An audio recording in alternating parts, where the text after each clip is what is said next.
بسم اللہ الرحمن الرحیم الحمد للہ وکفی سلام علی عبادہ الذین اصطفیٰ۔ یہ بات ملک کے کسی بھی مسلمان سے مخفی نہیں ہے کہ ملت اسلامیہ ہندیہ آج کل کسی ذوب و حالی کا شکار ہے۔ وہ باہر کے جو دنیا باطل طاقتوں کی طرف سے اسلام اور مسلمانوں پر جو یلغار ہے ان کو دبانے کی جو کوشش کر رہی ہے کی جا رہی ہے، بالکل یریدون لیطفئوا نور اللہ بافواہہم واللہ متم نورہ ولو کرہ الکافرون کا منظر ہے۔ یقین دکھائی دے رہا ہے کہ وہ چاہتے ہیں کہ اسلام کی شمع کو بجھا دیں۔ روز روز نئے ایشوز اٹھائے جاتے ہیں اور نئے مسلمانوں کو ڈیمورلائز کرنے اور نئے احساس کمتری پیدا کرنے اور ان کو بانٹنے اور انتشار کی پوری کوشش کی جا رہی ہے۔ وہ تو ہے، وہ مشکلیں ہیں یقیناً، وہ بھی ہمارے احکامات اعمال کے نتیجہ ہیں یقیناً۔ اس سے زیادہ تکلیف دہ اذیت کا مسئلہ یہ ہے کہ وہ افراد، وہ ادارے اور وہ جماعتیں جن کے ذمے ملت، ٹوٹی ہوئی ملت کو جوڑنے کی ذمہ داری تھی، ہاں روز نئے انتشار ہو رہے ہیں۔ ابھی چند دن پہلے تبلیغی جماعت کے آپس کے اختلافی کا مسئلہ چل رہا تھا کہ اب یہ پرسنل لا بورڈ اور بابری مسجد کا نیا قضیہ سامنے آیا، اور بس کوئی ایسا اختلاف کا مسئلہ سامنے آیا تو شیطان کو موقع مل جاتا ہے، خصوصاً دینی طبقے کو ایک جو ہے وہ مشغلہ دے دیتا ہے وہ کہ مخالفانہ خبروں، خصوصاً جو ہے وہ بہت ہی اخلاقی سطح سے گری ہوئی جو ہے وہ چیزوں کو واٹس ایپ کے ذریعے، سوشل میڈیا کے ذریعے پھیلایا جاتا ہے، اور اخبارات بھی اسی کو خاص جگہ دیتے ہیں اور سب کی نگاہیں اسی پر ہوتی ہیں۔ اخبار زیادہ بکنے لگتے ہیں، ان خبروں، منفی خبروں کی وجہ سے اخبار دینی حلقے میں، خصوصاً اردو کے اخبار کی اشاعت اور ان کی بکری کہیں زیادہ ہو جاتی ہے۔ یہ انتہائی بدقسمتی اور امت کے ہماری شامت اعمال کی نتیجہ ہے۔ یقیناً قرآن نے جس سچی حقیقت کی ہے، ما اصابت مصیبت فبما کسبت ایدیکم ویعفو عن کثیر، ظہر الفساد فی البر والبحر بما کسبت ایدی الناس لیذیقہم بعض الذی عملوا لعلہم یرجعون۔ تو یہ فساد کی ظاہر، اس سے بڑا کیا فساد ہوگا؟ امت کے دیندار طبقے کو صرف ایک مشغلہ اور ایک دلچسپی رہ جائے کہ امت کے افراد، قائدین کے لیے، مقتدی حضرات کے لیے منفی خبروں کو ادھر سے ادھر پھیلایا جائے۔ خصوصاً اختلاف کی بات ہوتی تھی، اختلاف علمی اختلاف بالکل فطری ہے اور امت کے لیے رحمت ہے اور ہمیشہ سے رہا ہے، لیکن امت کے ان علمی اختلاف کو علمی اختلاف رکھا جائے اور علمی دلائل ایک دوسرے کے ساتھ پیش کیے جائیں تو یقیناً یہ بات اس سے حق تک پہنچنے میں مدد بھی ملے گی اور یہ اس سے امت کی شان بڑھے گی۔ لیکن اس سے ہٹ کر لوگ ذاتیات پر آ جاتے ہیں اور ذاتی اس پر ایسے گئے گزرے حملے کرتے ہیں جن کو بارے میں خواب میں بھی ان شخصیت کے بارے میں سوچا نہیں جا سکتا، اور وہ عامی لوگ، بالکل چھٹبھئیے لوگ جن کی کوئی حیثیت نہیں علمی لحاظ سے اور دینی لحاظ سے اور ایمانی لحاظ سے، وہ لوگ ایسا کرتے ہیں۔ حالانکہ یہ بات میں نے بار سنائی، میں نے اپنے حضرت والا حضرت مولانا علی میاں نور اللہ مرقدہ کا ایک ملفوظ کے حضرت یہ فرمایا کرتے تھے کہ جن بزرگوں کا اور جن اکابرین و مشائخ کے سلسلے کا حق ہونا قرائن سے ثابت ہو چکا ہے، ان کے ساتھ ادنا بدگمانی ایمانی اور دینی خودکشی۔ کسی گئے سے گزرے مسلمان کے ساتھ جو بالکل فاسق ہو، فاجر ہو، اس کے ساتھ اس کی حقارت اور اس کی تحقیر اور تذلیل بڑے بڑے اولیاء کے لیے عتاب کا ذریعہ بن گئی ہے۔ سجائے کہ ہم ملت کے مقتدی علماء کو جن کے ساتھ ایک شان ہے، علمی شان ہے، نسبی شان ہے، خاندانی شان ہے،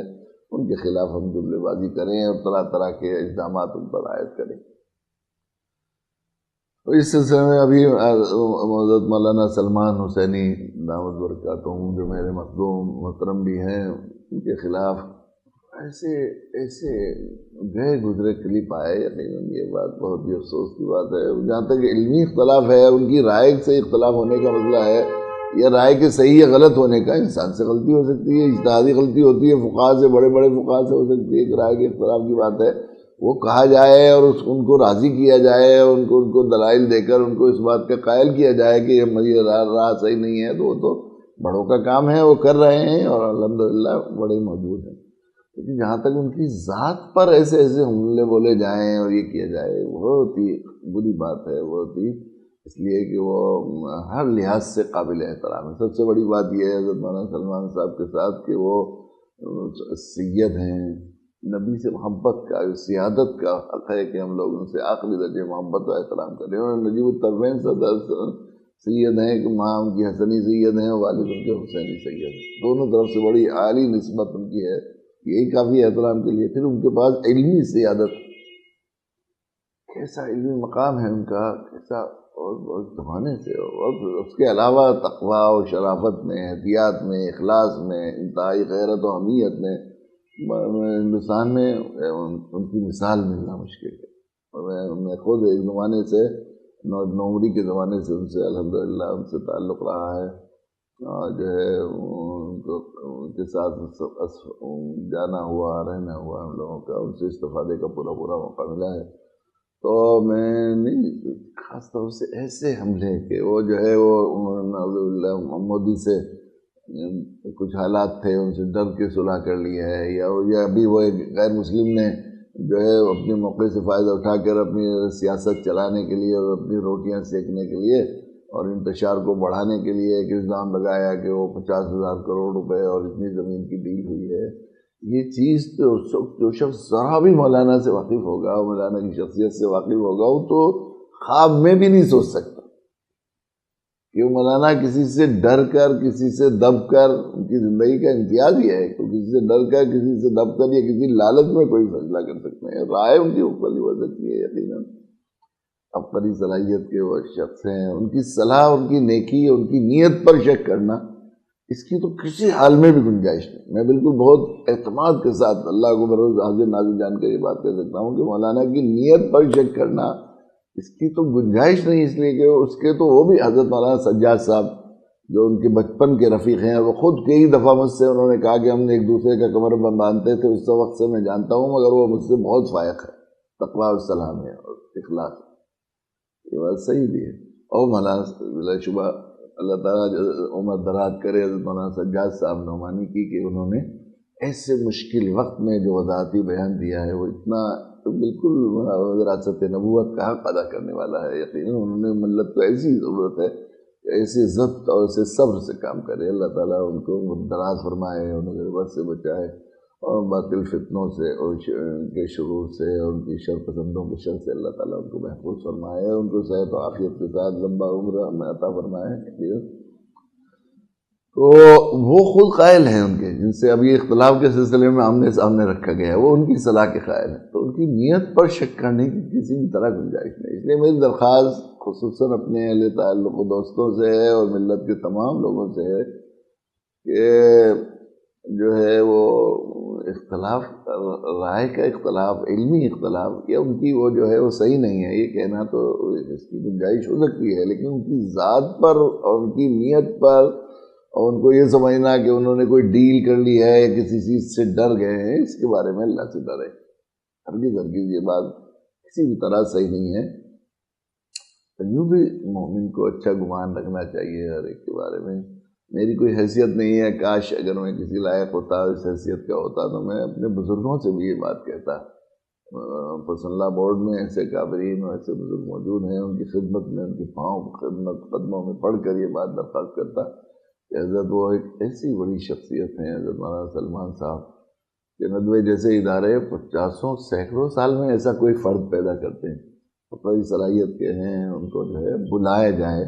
اور وہ اللہ کی شکر ہے ہمارے حضرت والا حضرت مولانا سید محمد رابع صاحب دامت برکاتہم وہاں موجود ہیں، ان کے سرپرست بھی ہیں، ان کے بڑے بھی ہیں، اور مولانا آخری درجے میں دل کی گہرائی سے ان کا احترام کرتے ہیں، تو مولانا ان کو بلا کر ان کو جس بات پر وہ سمجھتے ہیں ان کو اس کا قائل کریں اور ان کو کریں، مگر خدا کے واسطے جو ہے وہ ایسے لوگوں کو موقع نہ دیا جائے جو ان کی ذات پر حملہ کر رہے ہیں اور ان کے لیے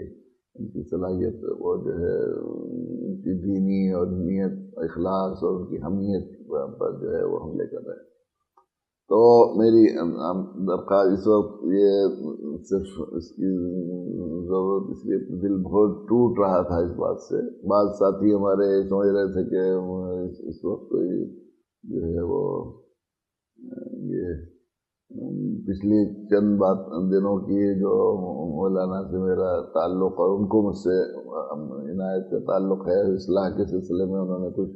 مجھے مشورے دیے ہیں اور میری فکر کی، اس کی وجہ سے وہ سمجھیں کہ وہ ان کا کوئی وہ کم ہو جائے گا یا اس کی وجہ سے ایسا جو ہے منفی تبصرہ کرنا ان پر جائز ہو جائے گا، اس کی بالکل گنجائش نہیں. میری درخواست ہے کہ اللہ کے نبی صلی اللہ علیہ وسلم کا کھلا بہت ارشاد ہے، کھلا ہوا ارشاد ہے کہ جو ہمارے چھوٹوں پر شفقت نہ کرے، بڑوں کا ادب نہ کرے، ہمارے علماء کا اکرام نہ کرے، وہ ہم میں سے نہیں. اور علماء اگر کہیں لفظ لایا جا سکتا ہے تو اس میں ہندوستان میں چند علماء کا نام لیا جائے گا تو مولانا سید سلمان حسینی کا اس میں نام ضرور رکھے. اب ظاہر ہے کہ جو ہمارے علماء کا اکرام نہ کرے وہ ہم میں سے نہیں، اتنی سخت وعید ہے، اس سے زیادہ اور کیا بات ہو سکتی ہے. اور کچھ بھی بات نہ ہو تو صرف یہی بات اپنی زبانوں کو روکنے کے لیے کافی ہے. خصوصاً ابھی اللہ کے شکر ہے رات ایک خبر یہ بھی آئی تھی کہ مولانا نے خود بھی اس بات کو منظور کر لیا ہے کہ ہمارے کابرین و بزرگ جو یہ کہہ رہے ہیں کہ عدالت کے فیصلے آنے تک رکا جائے اور اس کے بعد جو بھی ہو مثالیت وغیرہ کی کوشش کی جائے. تو مولانا نے بھی کہا کہ ہم بھی عدالت کا انتظار کریں گے. اب تو بات مسئلہ ختم ہی ہو جانا چاہیے. اللہ کرے ان لوگوں کو جن کو ایسی مشغلوں کی تلاش رہتی ہے کہ اب جو ہے اللہ تعالیٰ انہیں کچھ دوسرے اچھی باتیں پھیلانے کی ہم سب کو توفیق عطا فرمائے، ان کو اس سے بعض وقت میں رہنے کی توفیق عطا فرمائے.